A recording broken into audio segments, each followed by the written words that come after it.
So let's talk a little bit about what HIV and AIDS are.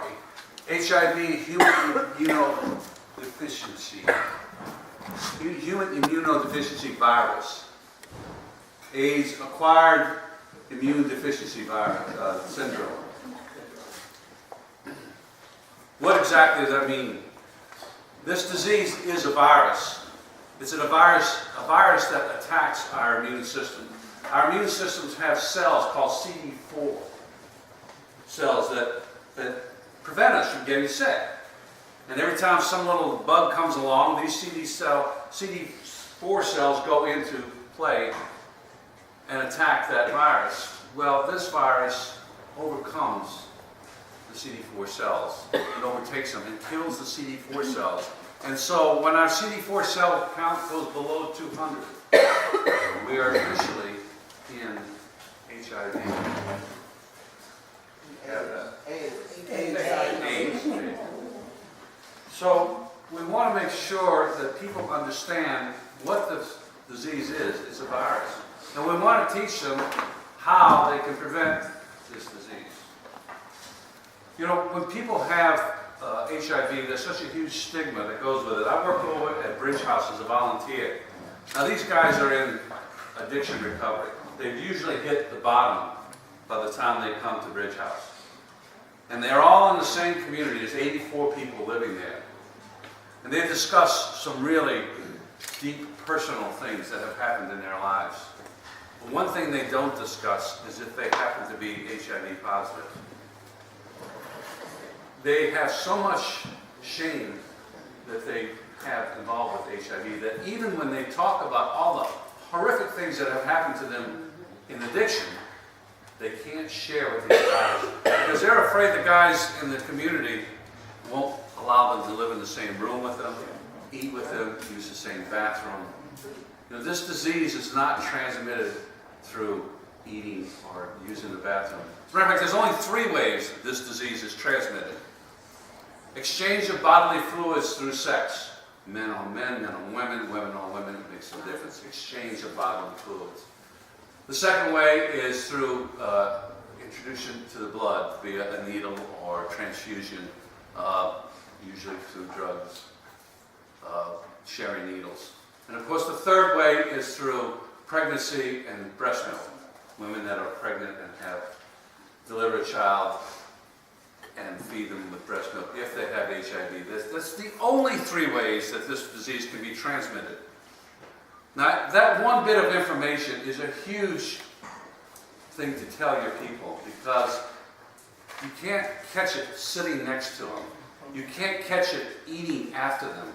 You can't catch it kissing them.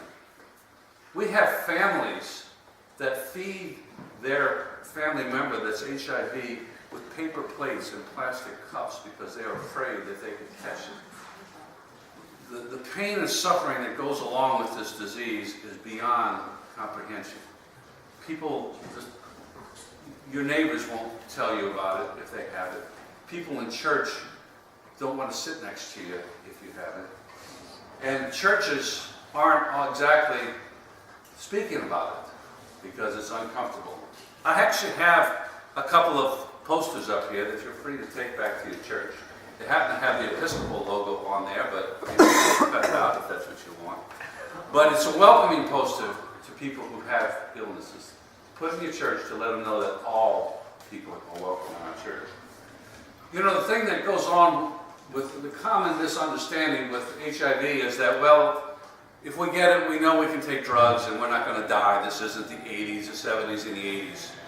But what they don't know is the cost involved with these drugs.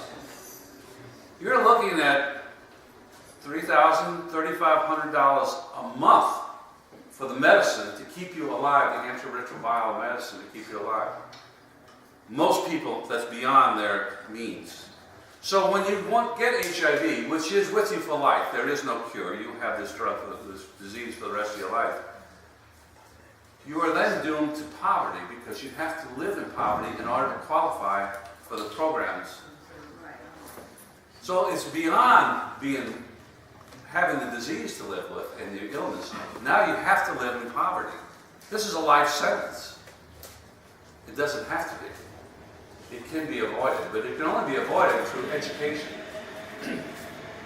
Since the start of this epidemic, 78 million people have been diagnosed with HIV. I'm going to read off some statistics because I don't remember these things that well. An estimated 35 million have died from AIDS-related illnesses since it began. 1.1 million died from AIDS-related illness last year. 40,000 of these were children. Now these are world statistics. I'm going to drill down a little bit in a moment. Adult men are far less likely to know their HIV status than women.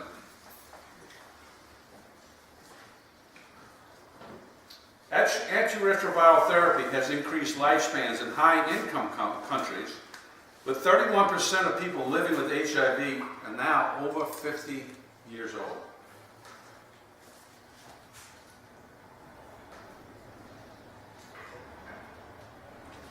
By the end of 2015, 36.7 million people were living with HIV in America. 2.1 million were diagnosed that year. Louisiana in 2014 had the second highest rate of HIV in the nation.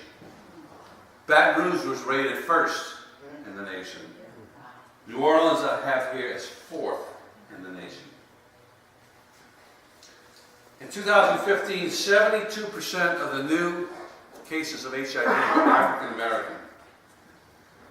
26% of the HIV were youth from 13 to 24 years old. 33% 25 to 34-year-old.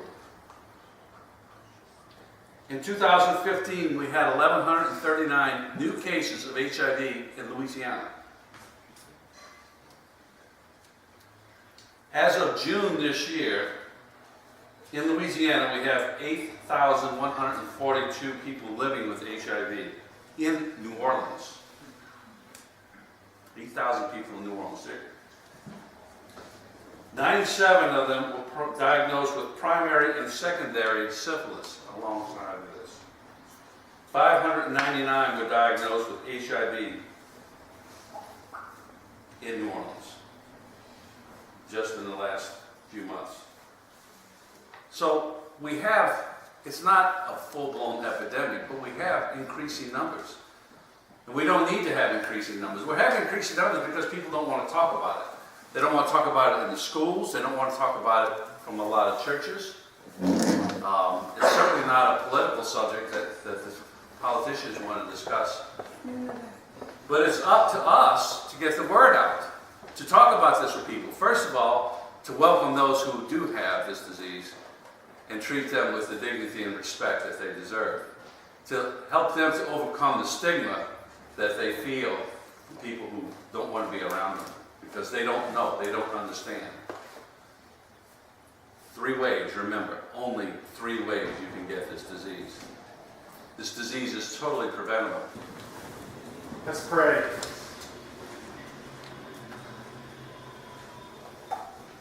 Gracious God, open our eyes to see your needs.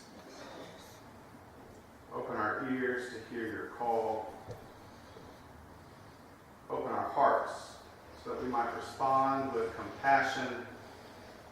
Give us strength to spread this message of health and love to our community, to our state, to our nation, and to our world. Give us the strength to do your will